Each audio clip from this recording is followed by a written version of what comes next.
নমস্কাৰ সকলোকে, আশা কৰোঁ সকলো ভালেই আছে। যোৱাকালি যিহেতু বৰদিন আছিলে, গতিকে এয়া আবেলি ওলাই যোৱাৰ প্ৰস্তুতি।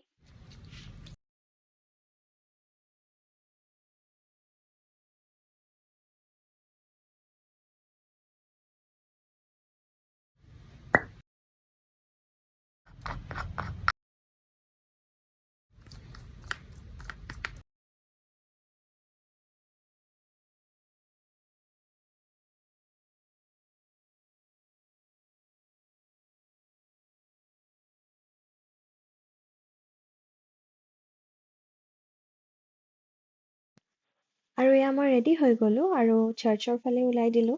বৰদিনৰ উপলক্ষে চাৰ্চবোৰ বৰ ধুনীয়াকৈ ডেক'ৰেট কৰা হয়। ধুনীয়া ধুনীয়া লাইটছ লগাই, ক্ৰিছমাছ ডেকৰ হেং কৰে।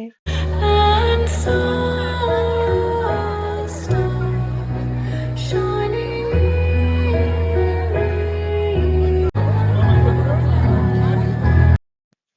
চাৰ্চৰ পৰা ওলাই পেলাই মই এবাৰ মোৰ স্কুললৈও গ'লোঁ। বহুদিনৰ মূৰত এনেকৈ স্কুলত সোমালে এটা বেলেগ অনুভৱ হয়। তেনেকৈ অলপ ফুৰি মেলি বাহিৰতে কিবা এটা খাই আমি ঘূৰি আহিলোঁ।